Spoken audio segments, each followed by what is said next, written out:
अच्छा, तो विचार चल रहा था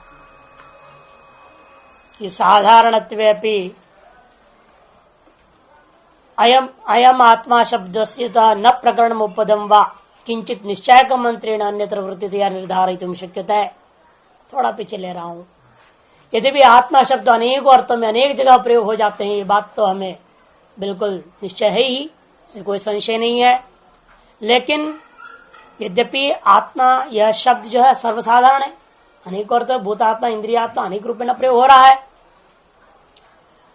लेकिन जब तक कोई प्रकरण या उपपद इत्यादि कोई लिंग चाहिए निर्णय करने के लिए, यहां आत्मा शब्द का अर्थ यही है। चैतन्य नहीं है, भूत है, प्राण है, इंद्रियां हैं, जो भी आप लेना चाहेंगे उसके लिए तो आपको निश्चय करना ही पड़ेगा पहले से। तो कहते कोई न कोई प्रकरण चाहिए, उपपद चाहिए, लिंग चाहिए, इसलिए कहते प्रकरणम वा उपपदम वा किंचित निश्चयकम अंतरेण, निश्चयक के बिना अन्यत्र वृत्तिना निर्धारित न शक्यते। कौन सा वृत्ति है, मुख्य लेना है या गौणी वृत्ति लेनी है, किस वृत्ति के द्वारा अर्थ निर्णय करना, यह निर्धारण करना न शक्यते। न चात्र अचेतन से निश्चयकम किंचित कारणम अस्ति। अचेतन प्रधान को ही यहां लेना चाहिए सत शब्द के द्वारा, ऐसा यह आत्मा शब्द के द्वारा यह निर्णय करने के लिए कोई न प्रकरण नाम का चीज है, न उपपद नाम का चीज, कोई अन्य लिंग भी उपस्थित नहीं है। प्रकृतन तो सत, और प्रकरण तो यह सत का है। प्रकृत कौन है, सदैव इदम अगर आसित करके है, वही इच्छिता है, ईक्षण करने वाला है, इच्छित्री। सन्निहित चेतना, और ये सन्निधि में जिसको उपदेश दिया जा रहा है, किसको, श्वेत केतु को उपदेश दिया जा रहा है। और श्वेत केतु क्या है, चेतन है। सन्निहित चेतन श्वेत केतु, और तत्त्वम असी करके उस प्रकृत को सन्निहित के साथ ऐक्यता का कथन कर रहे हैं। ठीक है नहीं, तत् हो गया जो प्रकृत, जो शुरू से पहले से है विद्यमान, कथित कथन करते आ रहे हैं, तत् से उसका परामर्श हो रहा है। तत् हो गया प्रकृत, और त्वम हो गया जो सन्निहित है। तो यदि तत् के द्वारा हम जड़ को लेते हैं, उस जड़ को चेतन के साथ अभेद कैसे कर सकता हूं। नहीं चेतन से श्वेत केतु और अचेतन आत्मा संभवती थी वो चाम। हमने पहले भी इस बात को विचार करके बता चुका हूं कि जो चेतन श्वेत केतु है उसको तुम अचेतन आत्मा हो, ऐसा कहना संभव नहीं है। तस्मात् चेतन विषय एवं ही आत्म शब्द, इसलिए यहाँ जो स आत्मा तत्वमसि में जो स आत्म शब्द, आत्म शब्द जो आया है वह चेतन का ही विषय में आया हुआ है। ऐसे आत्म शब्दार्थ का निर्णय प्रकरण के आधार पर लेना ही पड़ेगा। और जो दृष्टांत आपने दिया ज्योतिष शब्द का बात, ज्योतिष शब्दों पे लौकिक न प्रयोग न ज्वलन रूढ़, ज्योतिष शब्द भी लौकिक प्रयोगों के अनुसार अग्नि में ही रूढ़ है। और अन्य अर्थवाद के आधार पर अन्य अर्थों में गौणी में जा सकता है। अर्थवाद कल्पितेन तो ज्वलन सादृश्य न कृतौ प्रवृत्त, अर्थवाद कल्पित जो ज्वलन की सादृश्यता है, तद सादृश्यता के द्वारा यज्ञ का नाम में भी आपने ज्योति नाम रख दिया है। इसलिए प्रकृति जो हमारा आत्म शब्द का संशय जहां हो रहा है, उस विषय में इसको दृष्टांत बनाना उचित नहीं, अदृष्टांत। इसलिए आत्मा चेतन में ही रूढ़ है आत्म शब्द, और अचेतन में गौण प्रयोग होता है। इसे दृष्टांत इस रूप से हो सकता है, ज्वलन जैसा अग्नि में ही रूढ़ है और याग आदि नामों में गौण है, तथा आत्मा भी चेतन में ही रूढ़ है और अन्य अर्थों में गौण है। अथवा इन दोनों सूत्रों को दूसरे ढंग से लगा रहे, पूर्व जो दो सूत्र आपने पढ़ा उन दोनों को इकट्ठा लेके, पूर्व सूत्र एवं आत्म शब्द निरस्त समस्त गौणत्व साधारणत्व संगतया व्याख्या। पूर्व सूत्र में क्या कर देना, आत्म शब्द को जो है निरस्त समस्त गौणत्व संबंधी जितनी भी आशंका है सब तो उसी में खंडन कर देना। और इस सूत्र में क्या करना, वे ततः स्वतंत्र एवं प्रधान कारण निराकरण हेतु व्याख्या तनिष्ठ से मोक्ष उपदेश। तनिष्ठ से मोक्ष उपदेश सूत्र में क्या करना, प्रधान कारणवाद का निराकरण के लिए स्वतंत्र कारण के उपस्थित किया गया, स्वतंत्र युक्ति उपस्थित किया गया है। इस प्रकार से इस सूत्र को घटा लेना चाहिए। तस्मात् ना चेतन प्रदान सत शब्द वाच्यम, छांदोग्य के ऊपर छठे अध्याय में सत शब्द वाच्य वह कभी प्रदान नहीं हो सकता। कुतश्च न प्रदान सत शब्द वाच्यम, और भी क्या कारण है हो सकता है कि आप सत शब्द का वाच्य प्रदान नहीं मानना चाहते हैं। एक और युक्ति दे रहे इसलिए हेयत्व अवचनाच्छ, यदि मान लीजिए हम जड़ में आत्म शब्द का प्रयोग किए होते श्रुति में, बाद में उसका निषेध भी होना चाहिए। जैसे पहले शाखा चंद्र न्याय में क्या होता है, पहले आपको पेड़ को दिखा दिया, वो पेड़ देख रहे हो, अरे तो पेड़ है, चंद्रमा नहीं है। हाँ मैं भी तुमको चंद्रमा दिखाने बोल रहा हूं, पेड़ चंद्रमा नहीं है, फिर क्या है, पेड़ दिखा रहे हो। फिर थोड़ा उस पेड़ के ऊपर देखो,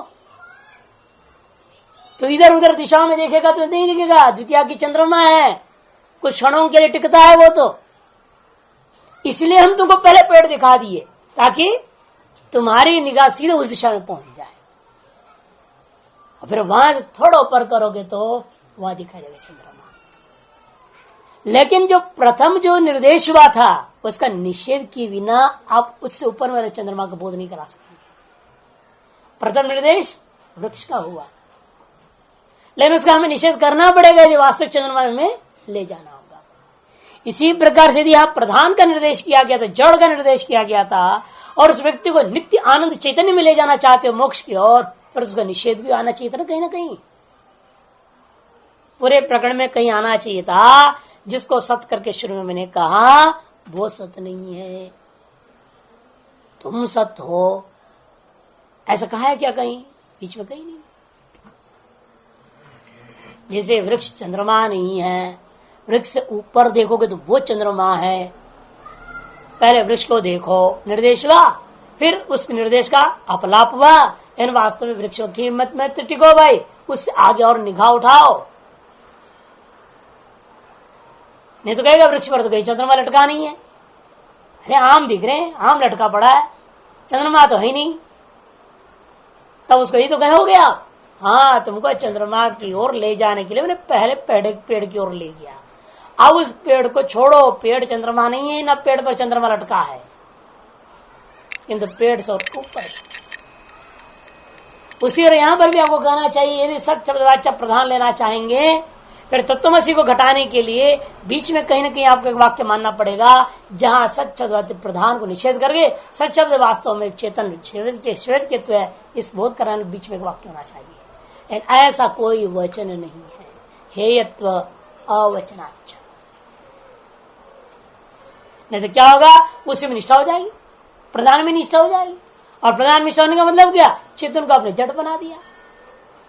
क्योंकि आप सांख्य के मतलब प्रधान क्या है, जड़। अरे कहना हुआ है श्वेत के तो तुम जड़ हो, तुम अपनी निष्ठा जड़ में करो। जड़ में निष्ठा करने का मतलब क्या, शरीर में निष्ठा हो जाएगा तो चारवाक हो जाएगा, कहाँ मोक्ष पाएगा बेचारा। इसलिए कहते हैं यदि निष्ठा हो जाएगा आपत्ति है, अतएव इसका निषेध वाचन होना चाहिए था, लेकिन कोई निषेध वाक्य नहीं है। इसे ज्ञापन होता है स्थूल अरुंधति न्याय से। चाहे स्थूल अरुंधति है ना, अरुंधति नक्षत्र को विवाह के बाद पति पुत्र को दिखाया जाता है, जैसा अरुंधति और वशिष्ठ जी का है संबंध, वैसे तुम दोनों का सदा बना रहे। ये चंद्रमा, द्वितीया की चंद्रमा आदि, शाखा चंद्र न्याय, ये सब एक ही चीज, स्थूलानुदित न्याय, शाखा चंद्र न्याय एक ही चीज है। अच्छा, यदि अनात्म एवं प्रधानम सत शब्द वाच्यम, यदि अनात्मत प्रधान को ही आप सत शब्द वाच्य मानना चाहेंगे, सत आत्मा तत्तमसी इत्यादि वाक्यों में यह उपदिष्टम स्यात्, यदि अस्मिन् वाक्य उपदिष्टम स्यात् सतत उपदेश श्रवणार्थ, तो होता क्या कि उससे वह जो श्वेत केतु है प्रधान ही सत्य है, ऐसा उपदेश सुनने के बाद अनात्मज्ञतया, वो आत्मज्ञ तो है नहीं, तन्निष्ठ वो प्रधान में निष्ठा रखने लग जाएगा। माबूदिति, ऐसी जड़ में निष्ठा न होवे, इसे क्या करना पड़ेगा, मुख्यम आत्मनोपदिक्षुष तस्य हेतु ब्रूयात्। मुख्य आत्मा को उपदेश देने की इच्छा से वक्ता रूप आचार्य एवं पिता को क्या करना चाहिए? कहना चाहिए शुरू में मैं तुमको जो बोला सत्य प्रदान है करके, लेकिन वो तो क्यों तुमको ध्यान आकर्षण करने के लिए कर दिया। इसे वृक्ष को दिखाना क्या है? आपका ध्यान आकर्षण करना। आप ढूंढ रहे हैं आकाश में 10 दिशाओं में, कहाँ है चंद्रमा द्वितीया की, दिखाई नहीं दे रही है आपको। तो आपके ध्यान आकर्षण उसी दिशा की ओर सही सही में दिखाने के लिए जिस पर ध्यान आकर्षणार्थ किया गया है, उसे यहाँ पर ध्यान आकर्षण के लिए किया होता तो तस्य हेतु ब्रूयात्। पर तो उसको भाई यही वास्तव में आत्मा नहीं है ऐसा हेतु कथन करना चाहिए।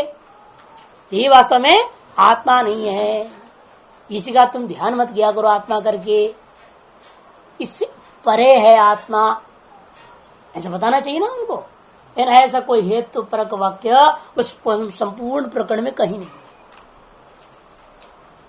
यथा अरुंधतीम दिदर्शेश तत्समीपस्थान स्थूलाम ताराम अमुख्याम प्रथम अरुंधति ग्राहित्वा ताम प्रत्याख्य पश्चात अरुंधतीम एव ग्राह्यति। जैसे अरुंधति का नक्षत्र का दर्शन कराने की इच्छुक जो पुरोहित आदि क्या करते हैं, पेड़ दिखाएंगे, पेड़ के ऊपर बड़ा मोटा सा तारा है होता, बड़ा तारा होता है, उसको कर फिर कहीं उसके पीछे जो है ना वो अरुंधति छोटा सा है, सीधे देखोगे तो दिखाई नहीं देगा। इसलिए कहते हैं स्थूलाम ताराम, कभी कैसी है वो अमुख्याम, वो दर्शन करने के लिए इच्छित नहीं है, हमें उसको दर्शाना नहीं चाहते हैं, लेकिन मजबूरी है पहले उसी को दर्शन कराना पड़ता है ये नहीं, क्योंकि सीधा किसी की दृष्टि जो है अरुंधति पर जा नहीं सकती। सर पहले वो स्थूल तारा को दिखाया गया जो कि अमुख्या था। प्रथमम अरुंधति ग्राहित्वा, उसको क्या करे भाई वही अरुंधति है बोल दिया था, ताकि उसको उस पर दृढ़ जो उसकी जो दृष्टि है वह निष्ठापूर्वक और दृढ़तापूर्वक टिका रहे, तब उसके फिर बगल वाले की ओर ले जा सके। यदि पहले कह दो शुरू में जो तुमको दिखाऊंगा वो अरुंधति नहीं होगी, बाद में जो दिखाऊंगा वही सही होगी, तो शुरू पर वो ध्यान ही नहीं देगा। जब ध्यान नहीं देगा तो बाद में जिसको बताओगे उस पर कैसे ध्यान जाएगा, ध्यान नहीं जाएगा, कहीं वो ढूंढते रह जाएगा फिर भी। इसे पहले उसको यही बोलना पड़ता है जो दिखा रहा हूं बिल्कुल तुमको अरुंधति को ही दिखाता हूं, देखो वो बड़ा वाला है जो पेड़ के ऊपर दिख रहा है, बस वही वास्तविक अरुंधति। फिर देखा अच्छा इतना बड़ा है अरुंधति, अरे हाँ हाँ थोड़ा रुको, उसके बगल देखो एक और छोटा सा दिख रहा है ना, वो असली है। पहले जो दिखाया वो वशिष्ठ जी है, अरुंधति के पतिदेव है। अच्छा और आपने तो उसको अरुंधति कहा दिया था तुमको समझाने के लिए। इसी प्रकार यहां पर भी तो होना चाहिए ग्राह्यता ताम प्रत्याख्याय, पहले तो स्थूल को ग्रहण कराया, फिर उसका प्रत्याख्यान करके पश्चात अरुंधति में एवं मुख्याम ग्राह्यति, पश्चात क्या करता है मुख्य जो अरुंधति उसी को ग्रहण कराता है। तद्वत नायम मात्मति ब्रूयात्, यहां भी होना चाहिए था, पहले सत्य प्रदान है ऐसे कह देते, फिर कहते नायम आत्मा, फिर कहते फिर क्या आत्मा है, तुम ही यहां आत्मा हो, ऐसे कहना चाहिए था ना, ऐसे कहीं नहीं कहा, न चैवम अवोचत, इन कहीं पर ही नायम आत्मा करके कथन किया ही नहीं।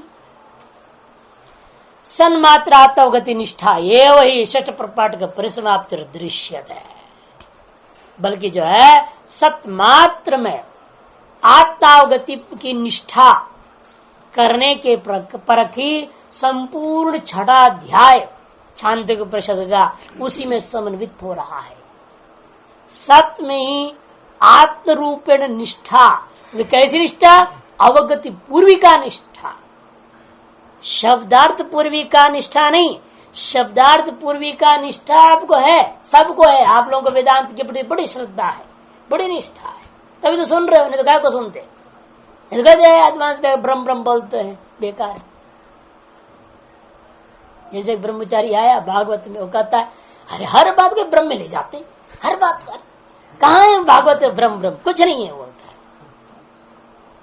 किसे उसने कहा, एक दिन हमको रास्ते मिल गया, मैंने कहा भाई ब्रह्म के भ्रम मत करो, कहीं ब्रह्म का भी भ्रम हो जाएगा ना तेरे को, तो वो और गड्ढे में चले जाएगा। कहा ब्रह्म को कथन किया जा रहा, कहा नहीं किया, समझो।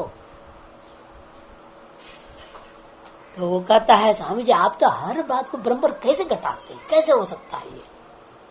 माने इसीलिए कि हर बात ही ब्रह्म है, ब्रह्म के अलावा दूसरा है ही नहीं। तुम क्या समझ रहे?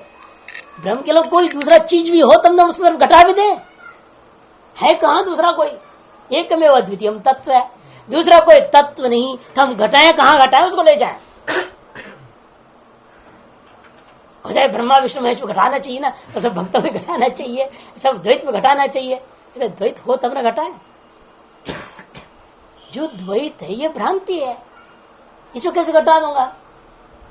ये भ्रांति को सत्य कहने लगूं फिर तो हम शास्त्र क्या पढ़ रहे हैं, पढ़ा रहे हैं।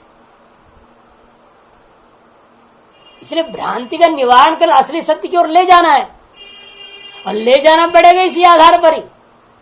जहां तुम हो भ्रांति में हो, भ्रांति से ही तुमको ऊपर उठाना है। उसीलिए वहां से हमको बोलना पड़ता है, बार बार वहीं ले जाना पड़ता है 2 बार। फिर भी तुम चक्कर काटते हो कोलू का बैल जैसे। नहीं, जो कोलू का बैल होता है, तुम तो सुनकर फिर वापस वहीं आते हो द्वैत में। तो क्या करो, फिर ले जाना पड़ता है मेरे को अद्वैत, फिर चक्कर काट के द्वैत में आते हो। इसलिए बारंबार भगवत अनेकों कथाओं से तुमको जन बार बार चक्कर कटाया, द्वैत से अद्वैत, अद्वैत से द्वैत, द्वैत से अद्वैत, अद्वैत से द्वैत, चक्कर काटो। एक न एक दिन तेरे को सच्चाई पता चलेगा, अद्वैत ही सही है, तो वहीं टिक जाए। तब तक तेरे को चक्कर काटती रही, तेरे खोपड़ी चक्कर काटती रही। तो भंडारा सत्य है कि अद्वैत सत्य है? ब्रह्म सत्य है कि राशन सत्य है? ये सोचना पड़ेगा।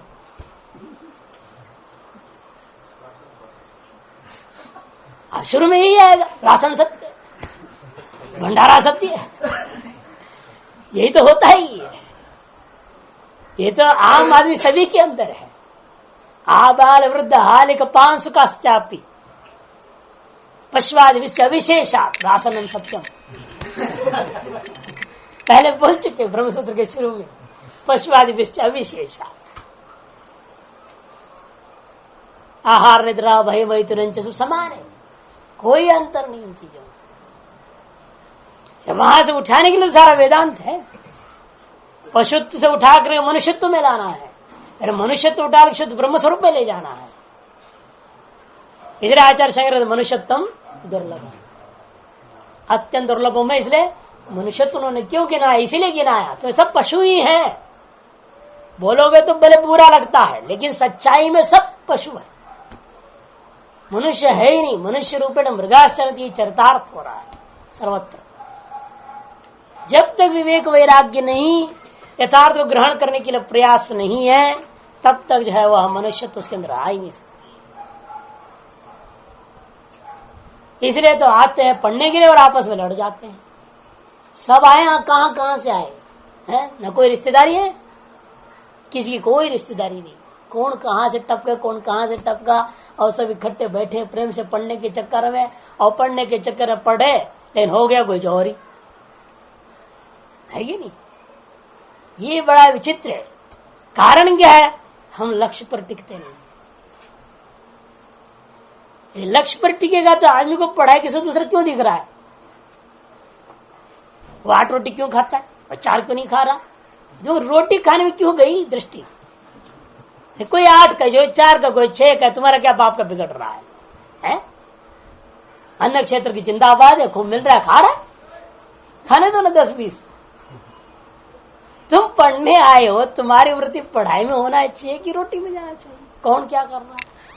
उसने क्या बोला वो सुनने के लिए उसके छिप करके खिड़की के पीछे खड़े होते हैं। अरे इसलिए तुम पढ़ने आए थे, यही तुम्हारी पढ़ाई है। कौन किसे क्या पता उसके कमरे में क्यों आया, वो देखते रहेंगे। बताओ, इतनी बहिर्मुखी हो, क्या मनुष्यत्व है? क्या वेदांत श्रवण होगा? क्या उसके अंदर अनुभूति होगी? इन्हीं चीजों में उसको रस मिल रहा है। इसलिए आत्म रसो वही सह को अनुभूति नहीं कर सकता। जिसको लौकिकी व्यवहार में रस है, उसी में आनंद अनुभव हो रहा है ये नहीं? जगदानंद महाराज है, तो ऐसे लोगों के फिर झगड़ानंद महाराज हो जाता है। जिसको जगदानंद है अंत में झगड़ा में ही आनंद हो जाता है और झगड़ानंद महाराज हो जाते हैं। तो इसीलिए सतर्क रहना चाहिए कि हम क्यों आए हैं, हमारा काम क्या है, बस उसी में लगे रहो। तो इधर उधर नहीं जाओ तो कहीं किसी कोई राग द्वेष नहीं, कोई विवाद नहीं, कोई मतलब नहीं, अपने लक्ष्य में टिके रहो। इसलिए कहते हैं 4 शब्द क्यों सूत्र में कहा, इसी बात पर बोल रहा था। प्रतिज्ञा विरोध विक्षय प्रदर्शनार्थ हेतु अवचनात् च। सूत्र में जो च कहा गया इसलिए कि आप यदि इस बात के विपरीत चलोगे प्रतिज्ञा का विरोध हो जाएगा। सांख्य मत वालों को कह रहे हैं आपकी अपने प्रतिज्ञा का विरोध हो जाएगा। प्रतिज्ञा विरोध अभिक्षय प्रश्नार्थ च शब्द। कैसे प्रतिज्ञा विरोध होता है? सत्यपि हेतु वचन, यदि मान भी लिया जाए, कहीं कल्पना भी कर लिया जाए, बीच में हेतु वचन है, निषेध वाक्य भी है, प्रतिज्ञा विरोध प्रसिद्ध, फिर भी प्रतिज्ञा का विरोध हो जाएगा। क्योंकि क्या कहा गया था? कारण विज्ञानादि सर्व विज्ञात में प्रतिज्ञा। छांदोग्य के शुरू में यही प्रतिज्ञा हुई, क्या तुम उस चीज को जान के आए हो जिसके जानने से कुछ और जानना ही नहीं रह जाएगा, सब कुछ जान लिया जाएगा। यस्य मतम तस्य मतम भवति उतम तम आदेशम अप्राक्ष ये न श्रुतम श्रुतम भवति अमतम मतम अविज्ञात विज्ञातमिति कथन सौम्य स आदेश भवति यथा स्वम एकेन मृत्पिंडेन सर्वं विज्ञातम स्यात् वाचामण विकारो नाम मृत्तिका इत्येव सत्यम। कारण विज्ञान से सर्व विज्ञान और सर्वज्ञता की ओर ले जाने के बाद जो कहीं वो खंडन हो जाएगा, वो प्रतिज्ञा का हानि हो जाएगी। और सांख्य मत में ये कहीं नहीं कहते हैं प्रधान को जानने से तुम सर्वज्ञ हो जाओगे। सांख्य मत में है ये, सांख्य में कहीं ये नहीं कहते हैं आप प्रधान को जान लीजिएगा, प्रधान को जानने से आप सर्वज्ञ हो जाओगे, आपकी मुक्ति हो जाएगी, कहीं नहीं कहा। बल्कि उल्टा ये कहते हैं ये जानो कि ये प्रधान और पुरुष का जो संयोग एक गलत है। ऐसा जब प्रधान का असली स्वरूप जानने से आपको से विरक्त हो जाएगा और प्रधान भी लज्जित हो जाता है और वो भोग देना बंद कर देगा, तब पुरुष को मोक्ष होता है। ये आपका सिद्धांत है। और यदि यहां सच्चोदवाच्य प्रधान लोगे तो उस प्रतिज्ञा का साथ विरोध हो जाएगा। और स्वयं श्रुति में जो प्रतिज्ञा है कारण विज्ञान से सर्व विज्ञान पूर्वक मोक्ष, वो भी खत्म हो जाएगा।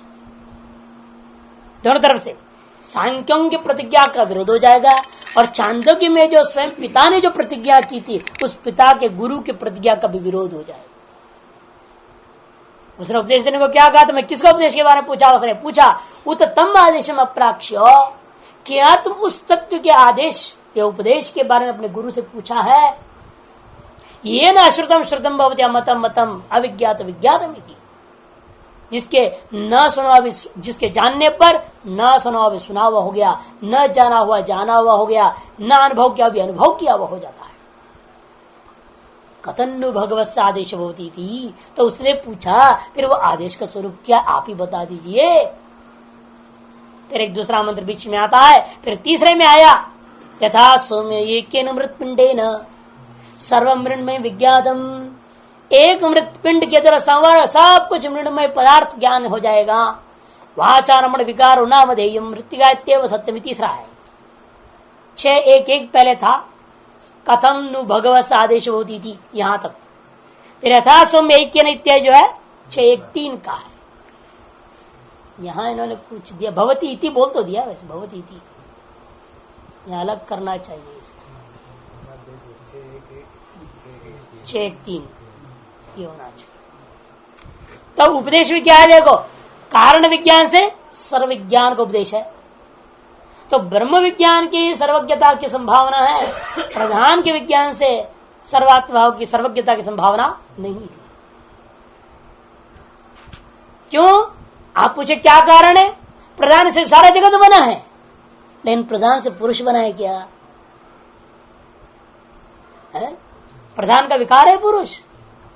इसका मतलब आपने प्रधान को जाना तो सारा जगत को जान लोगे, लेकिन पुरुष को नहीं जानोगे। अपने स्वरूप को जाने बिना मुक्ति कैसे हो सकता है? और पुरुष को जानने से मुक्ति आप भी मानते हो। पुरुष का अपना असली स्वरूप को जानने का मतलब क्या? उसका विवेक करना। जो ये अध्यास है, हम लोग अध्यास कहते हैं, वो लोग अविवेक कहते हैं। अन्यथा ख्याति बोलते हैं ना, वो अन्यथा ख्याति जो हुआ है वो ख्याति को दूर करना है। सत्य पुरुष के अन्यथा ख्याति हो रखी है, उसको भेद करना है। अर्थात क्या? पुरुष को जाने बिना वो अध्यास टूटेगा नहीं, वो भेद तो टूटेगा नहीं, तभी अपना स्वरूप वास्तव में बोध होगा। तो अपने स्वरूप को हम जब जान लेंगे, प्रकृति शर्माएगी और भोग देना बंद कर देगी, तो आप मुक्त हो गए। ये उनका सिद्धांत है। उनके अपने सिद्धांत का लेकर इति वाक्योपक्रम श्रवणात्, वाक्योपक्रम में छांदोग्योपनिषद एतादृश प्रतिज्ञा का श्रवण है, उस प्रतिज्ञा का विरोध हो जाएगा। न च सच्छब्दवाच्य प्रदाने भोग्य वर्ग कारणे हेत्वेन अहेत्वेन विज्ञाते भोक्तृवर्ग विज्ञातो भवति। उनके मत से भी घटा रहे, क्योंकि आपके अनुसार सच्छब्दवाच्य में प्रधान मान लूं तो भी प्रधान को जानने का मतलब क्या है? भोग्य वर्ग को जानना। प्रधान को जानने का मतलब भोग्य वर्ग को जानना हुआ ना, कि प्रधान और उसका विकार क्या है? भोग्य विषय है, संसार में चेतन का विषय है। इसलिए भोग्य वर्ग को जानना का मतलब भोग्य वर्ग के अंतर्गत जो है ही है और है, उसके जानने से भोक्तृवर्ग को आपने जान लिया क्या? अब भोक्तृवर्ग विज्ञातो न भवति, तब भोक्तृवर्ग आपको विज्ञात नहीं हुआ तो सर्वविज्ञात कहां हुए? नहीं, विलक्षणता ये ब्रह्म का ज्ञान होने से ब्रह्म में अधिष्ठित माया का भी ज्ञान हो जाता है। अतएव वेदांत मत में क्या है? ब्रह्म ज्ञान से भोग्य भोक्तृवर्ग दोनों का बोध हो जाता है कि वो जो भोग्य वो कहां है? ब्रह्म में कल्पित है। इसलिए अधिष्ठान का ज्ञान होने से उसे कल्पित का भी ज्ञान हो जाएगा। इस आपको पट का ज्ञान हो जाए, पटस्थ सर्वित चित्रों का ज्ञान हो जाएगा, लेकिन चित्रों का ज्ञान होने के बाद पट का ज्ञान होना कोई जरूरी नहीं। आपका दिमाग चित्र में टिक गया, आपको ये भी पता नहीं किस पर बना है वो। आप कहीं आर्ट का एग्जीबिशन में जाइए, प्रदर्शनी होती है ना, कला प्रदर्शनी, वहां घूम के देखिएगा। आप जब लौटते हैं आप यही कहेंगे वह अमुक अमुक चित्र मुझे बहुत अच्छा लगा। लेकिन आपसे पूछा जाए वो अच्छा क्यों लगा, आप कहेंगे उसमें बहुत बढ़िया रंग रूप भरा है। लेकिन वो कारण नहीं, उस चित्र की सौंदर्यता का कारण केवल रंग नहीं, जिस पर बना है वो भी उसका प्रतिकार है। वो किस कैनवास पर बनाया गया मालूम है? किस स्टैंडर्ड की चीज, क्या क्वालिटी था उसका, उस पर निर्भर है सारा चित्र की कला की। बढ़िया सिल्क आते हैं, सिल्की कपड़े विशेष पेंटिंग के लिए। ऑर्डिनरी कैनवास भी आते हैं। आप साधारण पेपर भी पेंटिंग कर सकते हैं, ड्राइंग पेपर पर पेंटिंग कर सकते हैं, एक स्पेशल आर्ट पेपर होता है उस पर भी कर सकते हैं। लेकिन एक ही चित्र सभी पर एक ही कलाकार बनावे तो भी आप कहेंगे 5 बेकार है, ये बहुत बढ़िया है। बनाया तो वही आदमी, वही रंग इस्तेमाल कर रहा है, रंग का क्वालिटी में कोई अंतर नहीं। कहीं भी चित्र में कण भर का अंतर नहीं दिखेगा। लेकिन आपको सुंदरता में वो जो सिल्क के कपड़े पर बढ़िया चमकीले पर बढ़िया ढंग से जो लगा है वो अच्छा लगेगा, बाकी में नहीं। इसका मतलब क्या हुआ? चित्र की सौंदर्यता कारण केवल चित्र के रंग नहीं है, चित्र का अधिष्ठान पर भी निर्भर होता है। लेकिन आप चित्र में टिक गए, इसलिए आपको अधिष्ठान का ज्ञान नहीं हुआ। और जिसको अधिष्ठान का ज्ञान होता है वो समझ लेता है, अरे अमुक अधिष्ठान के कारण से इस चित्र इतना सुंदर बना है, तो उसको चित्र का भी ज्ञान हो गया, चित्र सौंदर्यता का भी ज्ञान हो गया, अधिष्ठान का भी ज्ञान। जिसको अधिष्ठान का ज्ञान हो जाता है उसके रहस्य के साथ साथ उसके ऊपर रखा हुआ सारी चीजों का ज्ञान हो जाता है। इसलिए वेदांत मत में कहता है तुम ब्रह्म का ज्ञान करो तो अपने आप उसमें अधिष्ठित माया और उसका सकल कार्य का ज्ञान हो जाएगा। और सांख्य कह रहा है तुम सच से प्रधान लो, तो मतलब क्या होगा? मैं प्रधान का ज्ञान करूंगा तो क्या होगा? मैं प्रधान में ही टिका रहूंगा, भोग्य में टिक जाऊंगा, अधिष्ठान का बोध ही नहीं होगा। इसलिए कहते हैं सच्चब्द वाच्य प्रदान भोग्य वर्ग कारणे हेयत्वेन अहेतुन विज्ञाते सती भोक्तृवर्ग विज्ञातो न भवति। अप्रधान विकारता भोक्तृवर्ग, कारण क्या है? जो भोक्तृवर्ग है वह प्रधान का विकार नहीं है। तस्मात् न प्रधान सच्च, इसलिए प्रधान जो है ना सच्चब्द वाच्य नहीं हो सकता।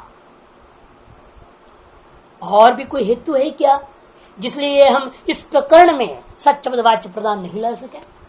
तो और भी हेतु है। कुतश्च न प्रधानम सच्चब्द वाच्यम, इस छांदोग्य छठे अध्याय के जो सच्चब्द वाच्य का विचार चल रहा है इस अधिकरण में, सदैव सौम्य सत्सव से क्या लेना है, इस प्रकरण से विभिन्न हेतुओं को आपके सामने ला रहे हैं,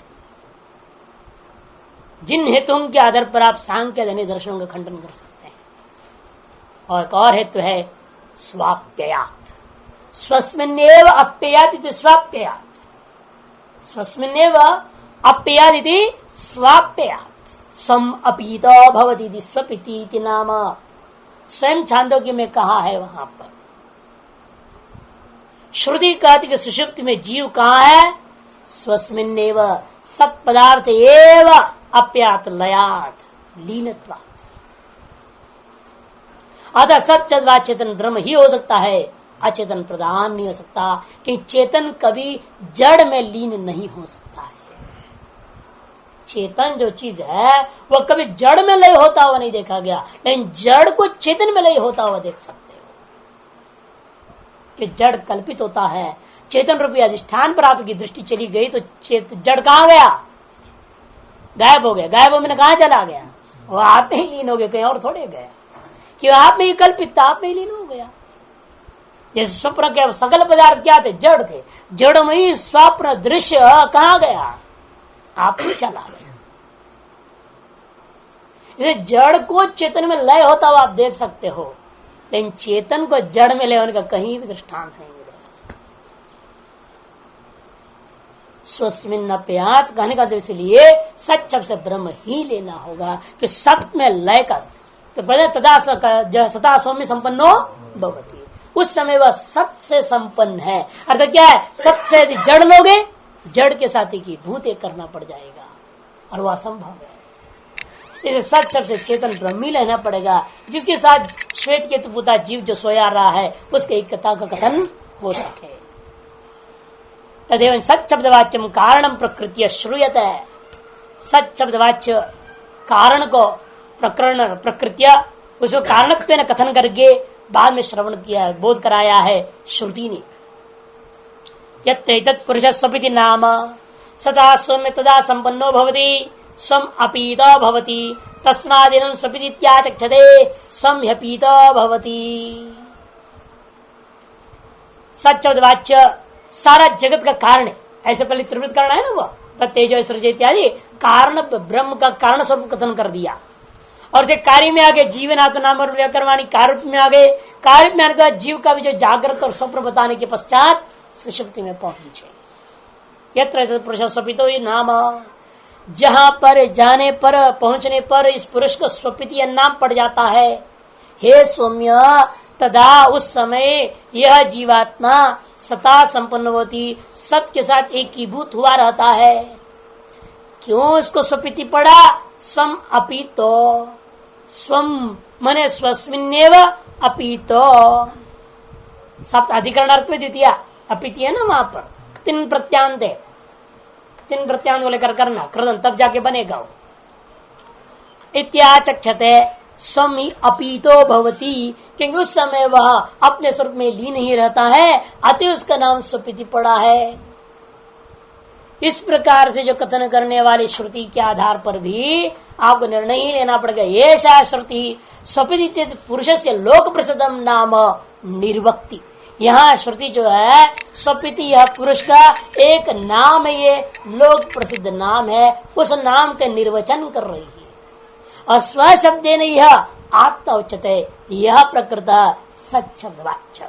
यहाँ स्व शब्द के द्वारा आत्मा को लेना, आत्मीय को नहीं। आत्मा आत्मीय धनाख्यान वाचिन, चार प्रकार का अर्थ है ना वो। आत्मा, आत्मीय, ज्ञाति और धन, इनमें से चार अर्थ में से आत्मा अर्थ ही लेना स्व शब्द के इस प्रकरण में यहाँ समर्पित भवती में, क्यों अन्य अर्थ असंभव है। वह ज्ञाति में जाके लय हो गया, यह कह सकते हो, अपने संबंधी में लीन हो गया। अरे संबंधियों में कैसे लीन कर देगा? आप जब सोए हो कि आप अपने संबंधी में लीन हो गए, कोई मित्र आदि के खोपड़ी में? न तो आप अपने धन में लय हो रखे हो, धन तो आपकी अपनी अलग पड़ी और आप अपना अलग पड़े हैं। न आप अपने आत्मीय पुत्र पत्नी आदि में लय भी नहीं हो रखे हो, आप अपने आप में लय हो रखे हो। इसे स्व शब्द का अर्थ न आत्मीय हो सकता है, न ज्ञाति हो सकता है, न धन हो सकता है। अतएव भाष्यकार कहते स्व शब्द नहीं आत्मा उच्चते है। और वे कौन सी आत्मा?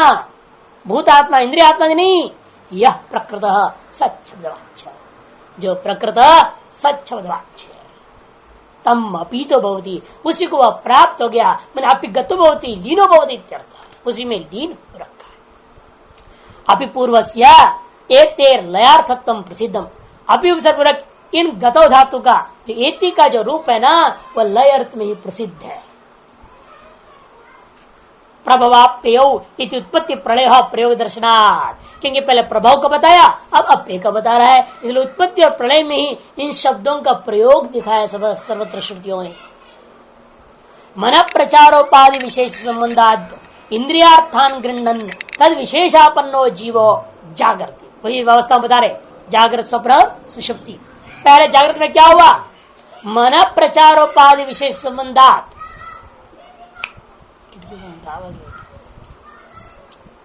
कहते मन प्रचार, मन का जो है विहरण है, उस विहार रूपी उपाधि विशेष से संबंधित होकर इंद्रियों ने अर्थों को घटपटादि विषयों को ग्रहण करते हुए तद विशेषापन्न अर्थ तद विशेष से एक ही भूत होता हुआ जीव भी क्या है? घटम अहम जानामि ऐसा बोलता है। कब? जागृत काल में। और जागृत कालीन वासना से विशिष्ट होकर के तद वासना विशिष्ट स्वप्नान पश्यन मन शब्दवाच्य भवति, और उसी की जागृत कालीन विषयों की वासना से विशिष्ट होकर स्वप्नों को देखता हुआ तब ये क्या हो जाता है? केवल मन रह गया बोलते स्वप्न में, इंद्रिया नहीं रह जाते, न इंद्रियों के अर्थ रह गया, तब मन शब्दवाच्य भवति, तब मन शब्दवाच्य हो जाता है। स उपाधि द्वयो परमे, जब ये उपाधि द्वय को परम हो जाए, जागृत और स्वप्न दोनों को परम हो जाए, तब सुषुप्त अवस्थायाम उपाधिकृत विशेषाभावात, सुषुप्त अवस्था में उपाधिकृत विशेष जो है स्थिति नहीं रहने के कारण से स्वात्मनि प्रलीन इव, स्वात्मनि भाष्यकार देखो, जो लोग कहते हैं भाष्यकार ने कहा दिया सुषुप्ति जो है ब्रह्मानुभूति के है, ऐसे कुछ लोग बोलते रोज सुषुप्त ब्रह्मानुभूति हो रही है, नहीं विशिष्ट ही होता है, स्वच्छ नहीं शुद्ध नहीं होता। इसलिए भाष्यकार स्पष्ट करे प्रलीन इव, वास्तव में लय हो जाए तो बात ही खत्म हो जाएगी। ये जीव ब्रह्म से एकीभूत वास्तव में हो गया, सुषुप्त में जाने के बाद जग दे मुक्त रहेगा वो। इसीलिए इव कह रहे हैं भाष्कर प्रलीन इव इति सम ही अपीतो भवति उच्यते, उसी को मंत्र में सम ही अपीतो भवति कह दिया। यथा हृदय शब्द निर्वचनम श्रुत्या दर्शितम, जिस प्रकार से देखो अन्यत्र में छांदोग्य में ही हृदय शब्द का भी अर्थ बताया, उसी और यहाँ पर स्वपिति शब्द का अर्थ बता रहे। इस स्वपिति शब्दार्थ के अनुसार भी निर्णय होता है, यह सच शब्द वाच्य आत्मा है, प्रधान नहीं। जैसा दृष्टांत वाला हृदय शब्द निर्वचन कहाँ है? सवा एष आत्मा हृदय तस्देव निरुक्तम हृदय अयम इति तस्मात् हृदयम इति। वह आत्मा का अनुभव में आएगा, सबसे पहले आपका हृदय में ही अनुभव में आता है, बाद में इसकी सर्वात्मक की अनुभूति होती। पहले प्रतिबिंब को पकड़ूंगा तो प्रतिबिंब के माध्यम से बिंब का अनुभव करूंगा, उसके बिना ग्रहण नहीं हो पाता, पहले हृदय में गुफा में जाना पड़ता है, ध्यान करनी पड़ती है। इसीलिए हृदय अयम इति हृदयम ऐसा व्युत्पत्ति करके दिखाया, जिस प्रकार उसी पर यथावा और भी दृष्टांत अशनाया उदन्या इत्यादि शब्दों के प्रवृत्ति का मूल कारण भी दर्शाया गया श्रुति में। प्रवृत्ति मूलम दर्शयति श्रुति, आप एव तदशितम नयन्ते, इसे उसका नाम अशनाया, अशितम नयन्ते थी अशनाया, जल का नाम हुआ। तेज तत्पीतम नयती, जो है उदन्या नाम पड़ गया, जो पिया गया, जो तेज एवं पीतम नयती, पिया हुआ पानी वगैरह को कौन किया? तेज ने नयन किया, इसे तेज का नाम उदन्या। इस प्रकार की व्युत्पत्तियों को देखने से शब्दार्थ क्या निर्णय लेते हो आप? उसी पर यहां पर भी व्युत्पत्ति जो दिया गया उसके शब्दार्थ निर्णय लेना पड़ेगा। एवं समात्मानं शब्दवाच्यम अपितोवदित्यम इति इमं अर्थम स्वपिति नाम निर्वचनेन दर्शयति। इसी कारण से मानना पड़ेगा सम आत्मानम, अपनी आत्मा को ही यहाँ पर जो है सप्तवाच्य रूपेण कथन किया है। ये निष्कर्ष निकलता है। क्यों? अपीतो भवति, अपीतो भवति। इस प्रकार से व्युत्पत्ति करता हुआ इमम अर्थम माने आत्मा ही है सच्चब्दवाच्य और वही है स्वशब्दवाच्य। इसी अर्थ को स्वपिति का नाम, स्वपिति इस शब्द के, इस नाम के निर्वचन के द्वारा श्रुति ने दर्शाया है। न चेतनात्मा चेतन प्रधान सर्वपित्व प्रतिबद्ध था। और दूसरी बात, कभी भी ये भूल से भी हो नहीं सकता जो चेतन आत्मा है वह अचेतन प्रधान को मेरा स्वरूप मान लेगा क्या? कोई भी चेतन पुरुष अचेतन को अपना स्वरूप नहीं मान सकता, बल्कि सदा उसको मालूम रहता है। बेहोश अवस्था है तब भी उसे मालूम है मैं चेतन हूं। मूर्छित अवस्था में है, किसी भी अवस्था में है, अपनी चेतनता का बाध कभी नहीं होता। इसे सदा ही वह अपनी चेतनत्व को ग्रहण कर रहा है। इसलिए कहता है अहम भूयासम एव, मैं सदा ऐसे ही बना रहूं, कभी ना हो ऐसा ना हो। मान भुवम भूयासम एव, ये क्यों कहता है वो? क्योंकि अपनी चेतनता का सदा अनुभव कर रहा है, वह चेतन ही बने रहना चाहता है। यदि आप कहते तुम सुषुप्ति में चेतन हो लेकिन सुषुप्ति में जाकर तुम जड़ भाव को हो जाओ, प्राप्त कर जाते हो, तो कहेगा फिर तो हमें सुषुप्ति चाहिए ही नहीं, वो सोएगा ही नहीं। अरे जिसमें जड़ होना पड़े उसको कौन चाहेगा? इसीलिए निर्णय लो कि चेतन जो आत्मा है वह अचेतन प्रधान स्वरूप को कभी प्राप्त नहीं कर सकता, न प्रतिपद्य था। यदि पुनः प्रधानम में आत्मीयता स्वशब्द ने उच्चता, यदि कहो नहीं हम स्वशब्द करके आत्मीय ले लूंगा, आत्मीय ले लोगे तो प्रधान हो जाएगा आत्मीय, आत्म संबंधी। यदि पुनः प्रधानम में आत्मीयत्वात् स्वशब्द उच्चेत, स्वशब्द उसको ग्रहण करना चाहोगे, एवं अभी चेतन अचेतन अप्येति विरुद्धम आपद्येता, तब क्या होगा? चेतन जो है अचेतन को प्राप्त कर गया, यही अर्थ आपको करनी पड़ जाएगी, तो विरुद्धार्थ प्रतिपत्ति हो जाएगा। यहाँ स्वम माने अचेतनम, कहा पितु बहुती, कौन हो जा रहा है अचेतन में? स्वम अपीतो भवती वाक्य करते हुए ना, स्वम मने आपने लिया प्रधानम, अपीतो भवती, कहा अपीतो भवती, अगर चेतनम अपीतो भवती, अर्थ क्या है? जड़ में चेतन लय हो गया, ये अर्थ करना पड़ जाएगा। ये तो बिल्कुल विरुद्धार्थ है, असंभव। एवं अपी ऐसा अर्थ ले भी लो आप भले ही, लेकिन होगा क्या? चेतन अचेतन भाव में लय हो गया, ऐसा विरुद्ध अर्थ प्राप्त हो जाएगा। लेकिन विरुद्ध अर्थ क्यों? ऐसा होता है मान लो, आपके कहने से कोई बात विरुद्ध नहीं होता है ना, प्रमाण चाहिए हो। भाई चेतन जड़ हो जावे, क्या बिगड़ा, होने दो। तब कहते नहीं, दूसरे श्रुति के साथ विरोध हो जाएगा। बृहदारण्य ने क्या कह रहा है? प्राज्ञेन आत्मना संपरिष्वक्त न बाह्यं किंचन वेदनांतरमिति।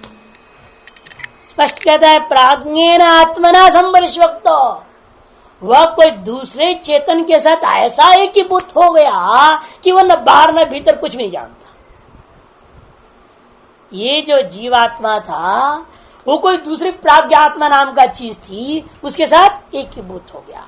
प्राज्ञेन आत्मना संपरिष्वक्तो, अर्थ क्या है? जड़ात्मना नहीं करे ना, जिसमें वो जो वहां छांदे स्वम का, वो यहां पर प्राज्ञात्म शब्द से कह रहे हैं। वह अपितो कहा, संपरिष्वक्तो कह रहा है। शब्द में अंतर है, लेकिन ये लाभ दे दिया वहां के शब्दार्थ निर्णय करने में। स्वयं शब्द से जड़ नहीं हो सकता, चेतन ही लेना पड़ेगा, प्राज्ञ आत्मा ही लेना पड़ेगा। तभी छांदोग्य का, बृहदारण्य का, सुषुप्ति विषय में जो विचार है दोनों का परस्पर समन्वय होगा। नहीं तो सुषुप्ति के बारे में छांदोग्य कुछ और कहें, बृहदारण्य कुछ और विरुद्ध में कह देता है। यहाँ कहता है चेतन चेतन के साथ एकीभूत हो गया, वहां कह रहे चेतन जड़ के साथ एकीभूत हो गया, तो परस्पर उपनिषदों का विरोध हो जाएगा। ऐसा उपनिषद कभी बोलते नहीं परस्पर विरुद्ध बातें। इसीलिए परस्पर समन्वय करने निर्णय हुआ, वहां स्वयं शब्द से क्या लेना, प्राज्ञात्मा ही लेना, अर्थात चेतन ही लेना पड़ेगा। प्राज्ञेन आत्मना संपरिष्वक्त न बाह्यं किंचन वेद नान्तरम। और दृष्टांत भी देखिए, यहाँ पर भी क्या है, दो क्षेत्रों का दृष्टांत दिया इस बृहदारण्यक में। यह जैसे कहा पति और पत्नी आपस में परिष्वक्त हो जाते हैं, तब उनको होश नहीं रहता है, न जगत का न स्वप्नादि होता है, वो अपने आनंद में एकीभूत हो जाते हैं। ऐसे दृष्टांत दिया।